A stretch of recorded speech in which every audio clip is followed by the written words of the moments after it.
What does it mean to be truly free? In today's fast-paced world, most of us are familiar with the grind, working long hours, paying bills, juggling responsibilities, and still feeling like something is missing. But what if the very way we live our lives is preventing us from experiencing real freedom? Today we're going to take a closer look at how to incorporate the best practices of three communities: the Amish, the Hutterites, and the Mennonites, without becoming Amish, Hutterite, or Mennonite, and explore how their lifestyles might be offering them a kind of freedom that many of us working 9-to-5 jobs could only dream of. The Amish, the Hutterites, and the Mennonites are all part of Anabaptist traditions. They believe in living simply, away from the distractions of modern consumer society. The Amish, for example, have famously rejected modern technology like cars and electricity, believing that it would weaken their community bonds. The Hutterites, while more open to technology than the Amish, still prioritize communal living and shared resources. Mennonites, depending on the community, may be more integrated into modern society, but still adhere to principles of simplicity and living within one's means. At the heart of these communities is the idea that living simply leads to a more fulfilling life. Now let's contrast that with the lives many of us live today, the traditional 9-to-5. For most of us, it's a daily grind. Wake up, go to work, pay the bills, repeat. In many ways, we are trapped in a cycle that doesn't always lead to personal fulfillment. We work long hours for paychecks that barely cover our expenses, constantly chasing the next promotion or the next paycheck. We live with debt, worrying about bills, student loans, mortgages, credit cards. The weight of all that is exhausting. It's a kind of mental slavery that many of us can't escape from. And for what? Most importantly, to put food on the table, clothes on our backs, and to pay rent or the mortgage, and sometimes to buy things we don't need, to impress people we don't know. And that's not even mentioning the dissatisfaction that often comes with our jobs. Many people feel trapped in careers that don't inspire them, working just to survive, not to thrive. It's a reality that too many of us know all too well. So, what can we learn from these religious communities? Is it possible to reclaim some of the freedoms they've found, even in a modern world that seems built on financial stress and consumerism? Here are 5 main ways that have worked for us. 1. Pursue a mindset change. 2. Embrace delayed gratification. 3. Change liabilities into assets. 4. Set and apply percentage rules to your expenses. 5. Get your hands dirty and learn a traditional skill. Changing our minds may be painful and even difficult, but we must do it. We need to simply stop caring about the latest and newest gadget. Does your existing phone work? Does it perform its intended function correctly? If so, why replace it? Think about it. Every year there's a new iPhone, a new Galaxy, a new everything. This constant desire for the newest thing keeps us trapped in a cycle of spending and debt, preventing us from achieving true financial freedom. Now let's look at the Amish. They're often seen as different, right? They live simply, reject modern technology, and yet there's a certain admiration many people have for their way of life. Why? Because they're content. They're not chasing the next big thing. They find joy in simplicity, in community, and in a life lived in harmony with nature.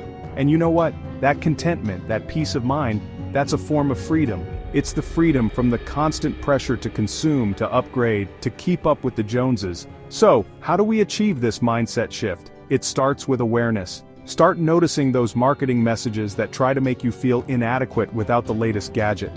Ask yourself, do I really need this, or am I just being influenced by external pressures?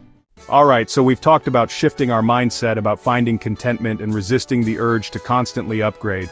Now let's talk about another powerful principle that can help us break free from the 9-to-5 grind. That is embracing delayed gratification. This concept is not just about waiting, it's about making conscious choices that benefit us in the long run. In today's world of instant gratification, it's easy to fall into the trap of wanting everything right here, right now.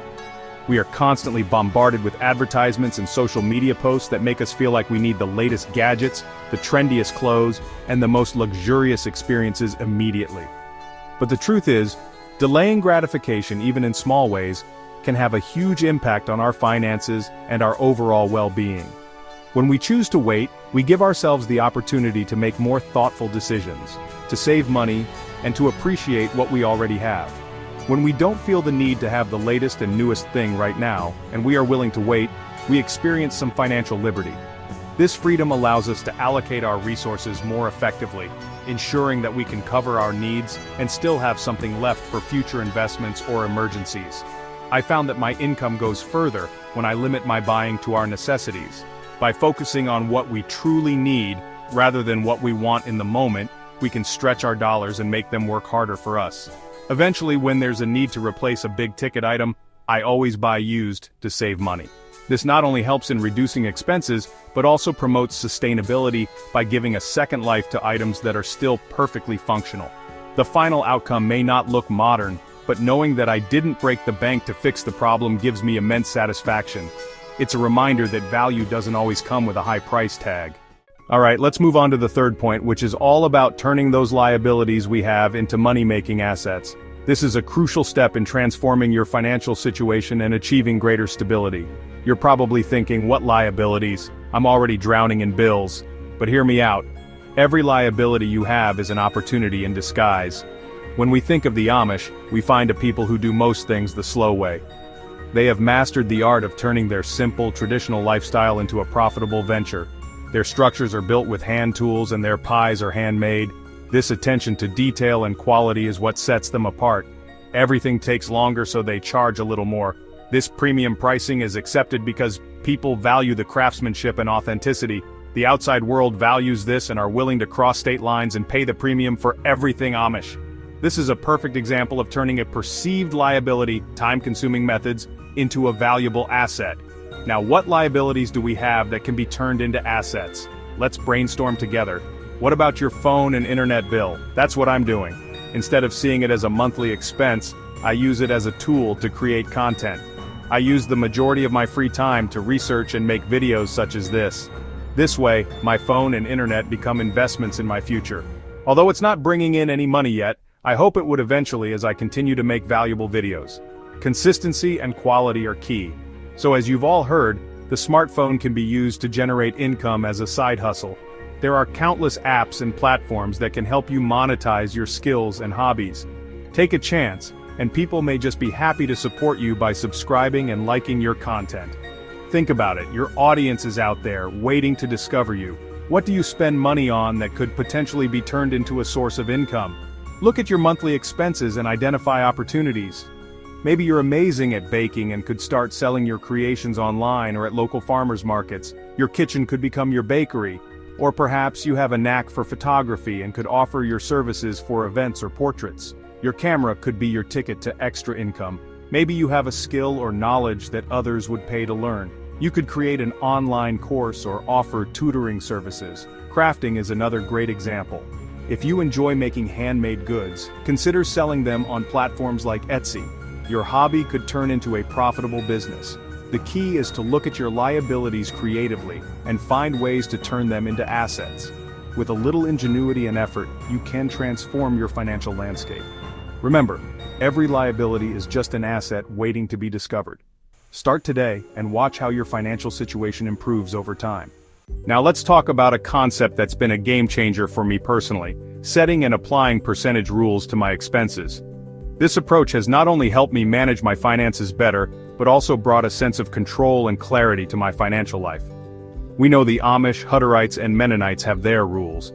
These communities live by strict guidelines that govern their daily lives, from what they wear to how they spend their money. We don't have to accept their rules, but we can make our own rules that we will not break. By setting our own financial guidelines, we can create a structure that helps us stay disciplined and focused on our goals. Here is a rule that I never break. I cannot buy a car that costs more than 20% of my take-home annual income. This rule ensures that I don't overspend on a depreciating asset. What about you? Do you have any such rules? Let's say you set a rule that only 2% of your after-tax income can be used on clothing. This might seem restrictive, but it helps you prioritize your spending and avoid impulse purchases. So, if your after-tax annual income is $40,000 per year, you can spend $800 on clothes and no more. This clear limit helps you make better decisions and avoid financial stress. If you are interested in this particular rule, let me know, and we can delve deeper in another video. There are many nuances to percentage-based budgeting that can be tailored to fit your unique financial situation.